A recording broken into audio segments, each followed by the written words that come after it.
నాకు కొద్దిగా బాధ అనిపించింది. కానీ నిజంగా నేను వచ్చే పరిస్థితి నాకు లేకుండా ఆ స్టేట్మెంట్ చూసి పరిగెత్తుకొచ్చిన. ఇక్కడికి వచ్చిన తర్వాత అంతా మంటల స్నానంలో నిండా మునిగిపోయి ఉన్నారు. ఇక్కడ ఇది మౌనశ్రీ మీద ఉన్న ప్రేమ. అల్లుకుపోతాడు ఆయన, అల్లుకుపోయే తత్వం ఉన్నవాడు. నేను నాకు పొద్దున ఫోన్ చేశాడు, సార్ నేను అశోక్ అన్నతో మాట్లాడాను అన్నాడు. అంతే కదా. అనగానే నీ మాట ఆపు, నేను చెప్తాను అన్నా. నాకు రాత్రంతా నిద్ర లేదు, బాధగా ఉంది, ఇబ్బందిగా ఉంది, ఒక సమస్య వచ్చి పడింది. ఏం చేయాలనో అర్థం కాని స్థితిలో, కొట్టుమిట్టాడుతున్న పరిస్థితిలో మా ఆవిడ నవీన సెల్లు ఆన్ చేసి పాట వినిపించింది.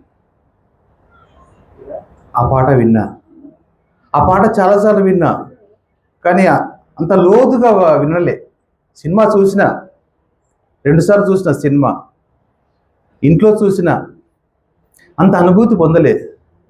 కానీ మా ఆవిడ ఆ పాట వినిపిస్తున్నప్పుడు, ఆ పాట వింటున్నప్పుడు నా బాధ పోయింది. ఎలా పోయింది? కొమరం భీముడో కొమరం భీముడో అన్న పాట వింటుంటే మా వీణ అన్నది, ఇంతకంటే బాధ ఉందా నీకు అంది. పాట రాసిన సుద్దాల అశోక తేజ ఒక్కొక్క అక్షరాన్ని గులాబీ పూల మూటలోంచి ఒక్కొక్క పువ్వుని, మంచి మంచి పువ్వులను ఏరుకొని మాలగా తయారు చేసి ఒక్కొక్క పదాన్ని ఎంత గొప్పగా రాశాడు, ఎంత గొప్పటి అర్థం ఉంది. దానికి తగ్గట్టుగా సీన్, చిత్రీకరణ, ఇవన్నీ మెదులుతూ ఉన్నాయి ఆ పాట వింటూ ఉంటే. ఇప్పుడు నీకు బాధ ఉందా అంది. నాకు లేదు బాధ అని చెప్పాను. అంటే అంత గొప్ప పాట రాసిన సుద్దాల అశోక తేజ గారు సభ అధ్యక్షుడి వల్ల. అలాగే నిన్న సుద్దాల గారి ఫోన్ అని చెప్పాడు. మొన్న గోపి సారు ఫోన్ మాట్లాడిన సార్ అన్నాడు. ఏమైంది అన్న? చాలా సీరియస్గా మాట్లాడిన సార్ చాలా సీరియస్గా మాట్లాడింది సార్ అన్నాడు. అంటే సీరియస్గా మాట్లాడితే మరి నువ్వేం చేసినావు అన్న? నాకు అర్థం కాలేదు సార్. కానీ సీరియస్గా మాట్లాడిన తను మళ్ళీ నన్ను ఓదార్చిండు, నాకు నచ్చజెప్పిండు. దారి తప్పకు, చెప్పింది విను, నీకు తెలియదు, నువ్వు పిల్లోడివి అని నాకు సంధానించిండు సార్, గోపి సార్. అంటే నేనన్నా, గోపి సార్కి కోపం వచ్చినా మరుక్షణమే మళ్ళీ శాంతపరిచే గుణం ఉంది, ప్రేమతత్వం ఉంది. ఆ ప్రేమ చాలా గొప్పది అనేసరికి నిజమే సార్. సీరియస్గా మాట్లాడినప్పుడు నేను ఏదో ఆలోచించినా, కానీ తర్వాత నన్ను సంపాదిస్తూ ఉంటే అరే నేను తప్పు చేస్తున్నాను ఫీల్ అయింది సార్ అన్నాడు.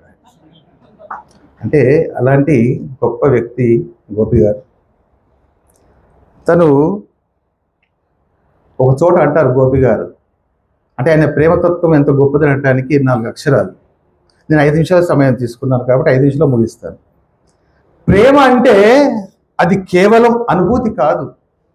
ప్రేమ అంటే కేవలం అది అనుభూతి కాదు, అనుభవ మదనంలోంచి పుట్టే అనురాగ గీతి. అలాంటి గొప్ప వ్యక్తి గోపి గారు. తన కవిత్వం గురించి మిగతా వాళ్ళు చెప్పారు కదా, ఒక చోట కవిత్వం గురించి చాలా గొప్పగా చెప్తాడు. ఏమైనా కానీ నేను కవిత్వం అంటే పడిచేస్తాను. గోపి గారి తత్వం. ఏమైనా కానీ నేను కవిత్వం అంటే పడిచేస్తాను. కవిత్వం అంటే కవిత్వం రాయడమే కాదు, కవిత్వంగా జీవించడం కూడా అని చాటుతాను అని చెప్పేసి అంటారు ఆయన. అలాంటి గొప్ప వ్యక్తి, ముఖ్య అతిథి, ఆవిష్కర్త. మా నేటి నిజానికి దాదాపుగా 1500కు పైన సమీక్షలు రాసిన ఎన్నో వందల సమీక్షలు రాసిన ఒక్క నేటి నిజానికే 1500 సమీక్షలు రాసిన దాస్యం సేనాధిపతి సభలో పుస్తకం మొత్తం నేను అన్నాను సుద్దల గారికి, సమీక్షను చివరికి పెట్టండి అన్నా. అంటే సరే అన్నాడు. తర్వాత మారిపోయింది, ఎందుకంటే నాకు మాట్లాడడానికి ఏం మిగలదన్న బాధ. రమగారు చాలా బాగా పుస్తకాన్ని మొత్తం ఒలిచి ముందు పెట్టారు. రమగారి కవిత్వం ఎంత గొప్పగా ఉంటుందో చెప్తా. నా కంట చుక్క రానియక దాచింది అమ్మ, నా కంట చుక్క రానియక దాచింది అమ్మ, జీవితం అంతా అవసరమని. ఎంత గొప్పగా ఉంది. ఇంకో చోట ఏమంటారు తను, తేమ లేక మొక్క పెరగదు. నిజమే కదా, తేమ లేక మొక్క పెరగదు, శ్రమ లేక బుక్క దొరకదు. ఏం కవిత్వం అండి ఇది. ఇలాంటి కవిత్వాన్ని మనోశ్రీ మల్లిక్ దాదాపు 20 ఏళ్ల క్రితం నుంచి నాకు పరిచయం. 20 ఏళ్ల క్రితం నేటిజం ఆఫీస్కి మొదట్లో వచ్చినప్పుడు ఇలా లేడు, బక్కగా ఉండేవాడు. మా గుమ్మం దగ్గర నిలబడి, సార్ లోపలికి రావచ్చా సార్ అన్నాడు. నాకు తెలియదు కదా, నేను ఎవరో తెలియదు కదా. రండి కూర్చోండి అన్నా. పేపర్ ఇచ్చాడు. నేను కూడా కవిత రాస్తున్నా సార్, నా కవిత వేస్తారా సార్ అన్నాడు. కానీ అద్భుతమైన కవిత. అంటే 20 ఏళ్ల క్రితం చాలా గొప్ప కవిత్వం రాశాడు. అప్పుడే మొదటి నుంచే ఆయన మంటల స్నానం చేస్తూ ఉన్నాడు.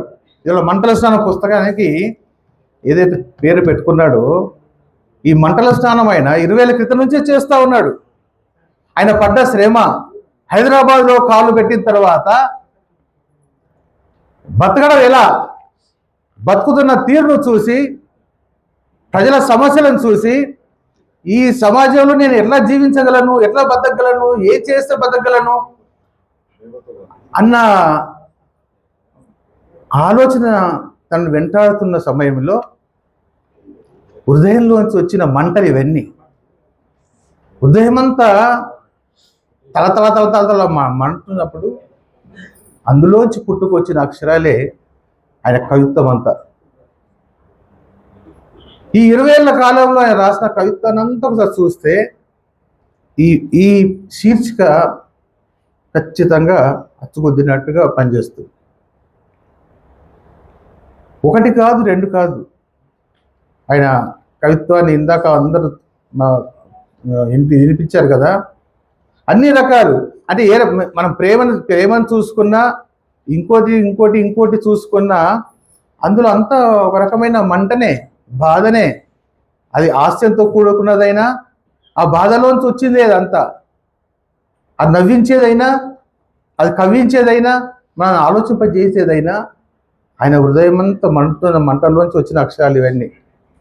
సామాజిక స్పృహతో రాసిన ఒక కవిత్వం ఎంత గొప్పగా ఉంది. ఇక్కడ చూడండి, సోంచో అని శీర్షిక పెట్టండి, ఒక 6 లైన్లే అది. ఇది ఎవరు ముట్టుకోలేదు, నా కోసమే అట్టి పెట్టినట్టున్నారు మన వాళ్ళు.